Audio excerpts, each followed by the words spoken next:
So we have baseball 2020 season, kind of. Let's talk about everything that we paused back in March. We're just going to bring you up to speed because we're going to hit the play button since we're getting ready to go.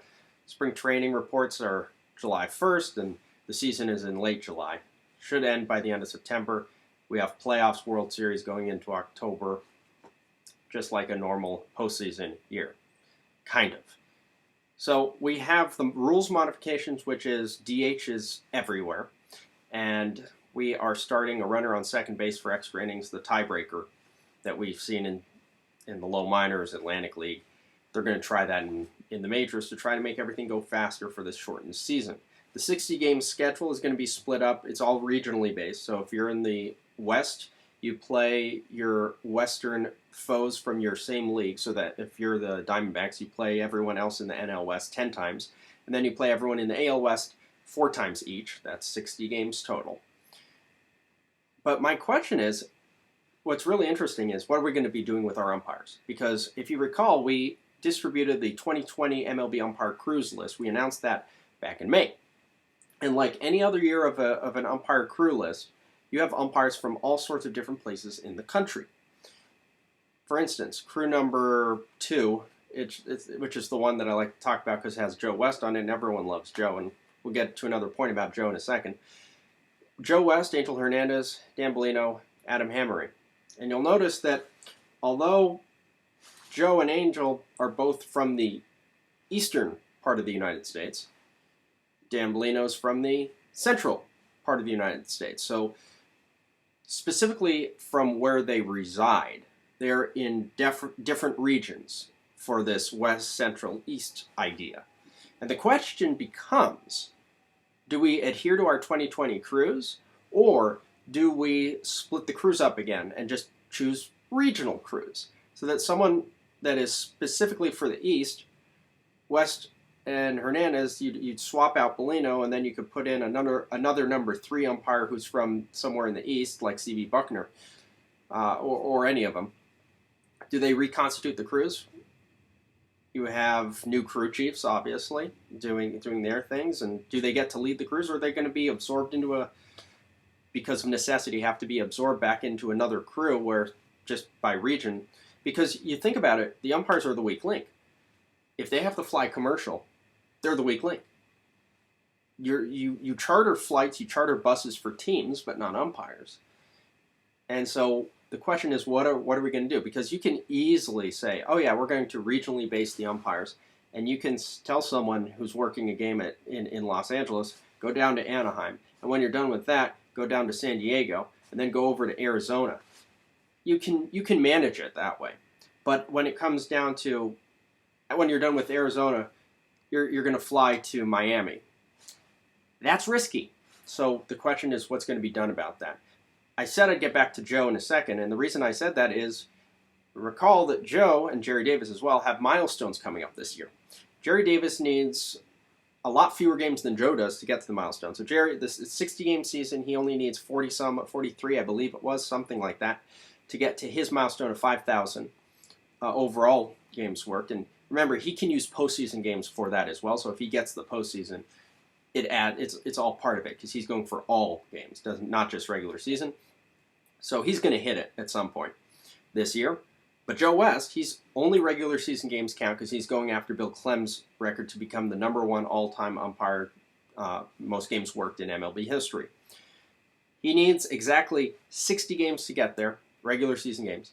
The MLB regular season schedule this year is exactly 60 games. Is Joe West working every single game this year in order to get there? Could be. The vacation schedule for umpires is probably all thrown off because we're in a different season. Remember, the umpires reached the deal a lot faster than the players did to get their salaries prorated and for this modified season, if it was even going to happen. They were guaranteed at the beginning to receive about a third, and now they're going to get 60 games. So there's math involved, and I'm sure you can do it. So that's another interesting thing. And then speaking of umpires on the field, or lack thereof, Greg Gibson's out for the entire year due to injury, as we discovered a little while ago. And the question is Rob Drake going to be on the field for opening day or not? Remember, Rob Drake ended the previous season I mean, he didn't make the playoff round where he tweeted out this tweet that got him in trouble. Go read it. Look him up on the site. But he apologized for it. MLB said it was wrong. And the question is, for MLB, was it wrong enough for them to do anything about it? Or is it something that we just say, clean slate going forward? So the question is, will Rob Drake be on the field opening day or not? And if he is, we have our answer on how MLB handled the situation. And if he's not, we also have our answer on how MLB handled the situation. Remember, MLB usually announces publicly if an umpire has been suspended. So it'll be curious to see how that situation plays out. We have the Angel Hernandez lawsuit that is continuing forward. The most recent development of that is MLB is trying to block his expert witness testimony, and they're just defending the suit.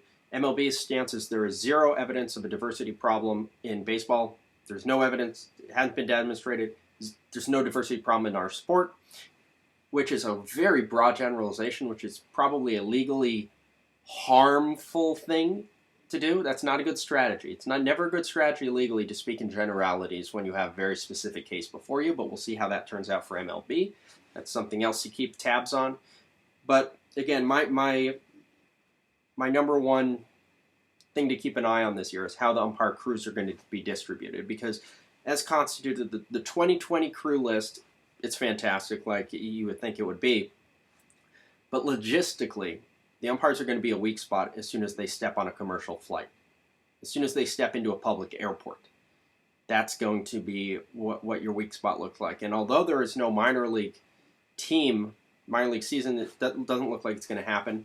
Although we're going to have minor league players at the ready to fill in for any MLB player who tests positive, what you're going to get for the umpires as well, you're going to get the call-ups ready to go, obviously, as well. But this is a higher risk group. And what really got me about MLB's treatment of the players is they said, if you're in a high-risk group, you can stay home and receive your salary. But if you're not in the high-risk group, you can't. You can stay home, but you won't receive your salary. And that sounds like a potential labor law issue as well. But while I say that, I'm also cognizant of American labor law, which sort of says if you're an employee, you're kind of, So what's really interesting to me is how are they going to prove that someone is in any one, or has anyone in a family that's in any one of these categories? Because it seems that MLB is prioritizing the dollar over the health of people, but oh, blasphemy, that would never happen in this country. What do you think? Leave a message down below. Like us on Twitter and Facebook at Umpire Ejections. Follow us at closecallsports.com. We'll see you on the site for this magnificent 60-game season, which I'm sure will have absolutely zero problem and zero complications going forward.